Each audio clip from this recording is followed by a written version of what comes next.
1987, I began dating an attorney, and he actually tried to get my shoulder and neck injuries allowed into my claim.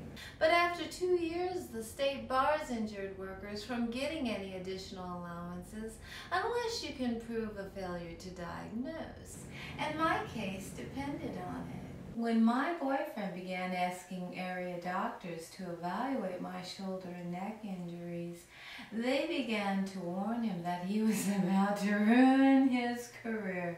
They didn't want to implicate a fellow physician in any malpractice claim, and they didn't care if I never got treatment for my shoulder and neck injuries. He had other cases that depended on reports they had promised to write for him, and now they were holding those reports hostage in order to pressure him to drop my malpractice claim.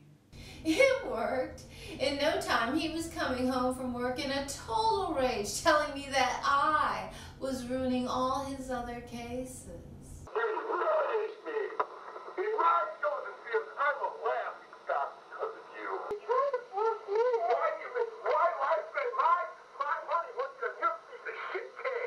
When his income began to drop, he became physically abusive.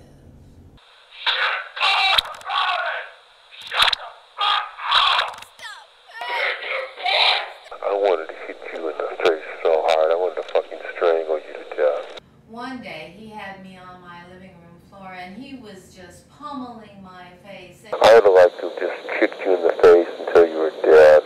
I covered my face with my hands, and he continued to beat my hands.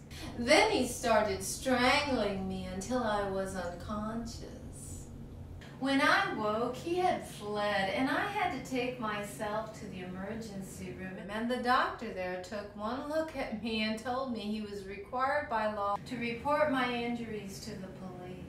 I had 2 black eyes, my cheek was lacerated, I had handprints around my neck, the blood vessels in my eyes had ruptured from him strangling me, and he had broken the 5th metacarpal bone in my right hand. It swelled up like a baseball glove. You know I love you badly, and yet you still act badly. It's all a dream that's passing, all over just not lasting. And when you lay inside of me, the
After my ex-boyfriend was arrested, he violated the restraining order repeatedly by calling constantly, pressuring me to drop the charges, apologizing.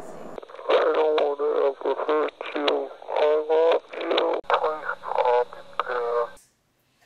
At one point, he asked me to bring his bike back. What's wrong with my bike there? I want my bike. And he continued to ask for his bike back over and over again. If I give you $10, will you bring my bike over sometime this week? And one day, I decided to pack it up and drop it off at his apartment. Within a few days, he was calling again, threatening suicide, and he started singing this sick little song. God, I wish I was dead. Please take my life, God. I wish I was dead. I wish I was dead. I wish I dropped dead. I wish I dropped dead. He said that he had a knife. And then all of a sudden he made this weird sound. And the line went dead. I must have been the biggest fool in the world because I rushed over to his apartment to see if he was okay, and when I arrived, he had his brother there filming my arrival. Apparently, they also filmed me bringing his bike back, and his defense attorney took these two videos to the judge and claimed that I was stalking him. At that point, it didn't really even matter to anyone that he had been calling me constantly or threatening suicide. And I discussed what was happening with my own attorney, and he told me repeatedly that my ex-boyfriend was going to plead no contest to a reduced charge of domestic violence. He's going to enter a plea of no contest. And they're putting the no contest plea on. On the day of the hearing, I was waiting outside the courtroom with my evidence and about 20 other domestic violence victims when this portly man appeared and told all of us that our cases were being held at courtroom 10 down the hall. And we all followed him down there. And when we did, we were all declared no-shows at the arraignment. And that man was my ex-boyfriend's defense attorney. It was a dirty trick. And when we were declared no-shows, all the charges were dismissed. When I called my own attorney and asked him what happened to the no contest plea, I was in for another surprise. When we were being diverted down the hall, my own attorney showed up before the judge. And fraudulently, falsely, he lied and told the judge that I had agreed to drop the charges. She was not to accept no contest pleas in that. She would take it without a plea, refer it to it, and then when it was completed, would get rid of it. Get rid of it? What does that mean? The judge told them that they didn't have to, that they could do it the other way, and I thought they had to have my permission. That's correct. Without a plea. Permission. Huh? Gave your permission on the condition. Gave my permission? Absolutely. You bastard! My injuries constituted a felony-level assault, and they helped him get off scot-free. I was so outraged, I filed bar complaints against all of them. And the only thing that happened was that I was blacklisted. For the next 30 years, anytime I sought legal assistance from any attorney, I would be referred back to that same lawyer who helped my ex-boyfriend get away with beating me up. To make matters worse, this attorney routinely did pro bono work for the police.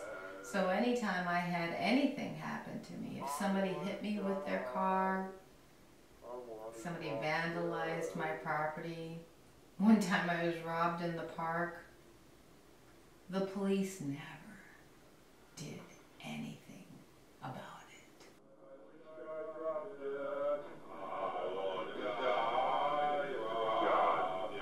I wish I was dead. Please take my life, God. Take my life.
from God, and it enabled me to be able to cope with all the violence and rapes and beatings that I had sustained as a young woman. And when my hands were crushed, I was more than depressed. I was devastated. When the Bureau of Workers' Compensation granted an allowance for post-traumatic depression, all other medical care and assistance was cut off. They wouldn't send me to rehab. They wouldn't provide me with splints. I couldn't get replacements for my TENS unit. They wouldn't even do the medically mandated testing that was required for the anti-inflammatory medications I was taking, which was necessary to ensure that I wasn't developing liver damage. And the nerve damage I had was progressive. I had lost all dexterity in my left hand. The tips of my fingers still don't bend. And that made it very difficult for me to continue writing music. They denied everything. When I tried to put myself through college, I had difficulty taking notes for more than a few sentences. And when I asked them for a computer, it was like everything else, denied. Technology is a two-edged sword. It enabled all those attorneys who smeared me to spread their poison over the internet. But there's another side to that sword, and that was MIDI. Musical Instrument Digital Interface. This was technology that would enable me to program musical notes into my computer, and my computer could play my musical instruments for me. It took me 5 years to save up enough money to buy my own computer. But when I did, it was a miracle. Life-changing. It's a painstaking, tedious process. Within days, I was finally able to write music again. You're liking the message, you're coming on me. You're liking the presage, you're looking at me. You're loving the moment, I'm like a machine. You got me a token.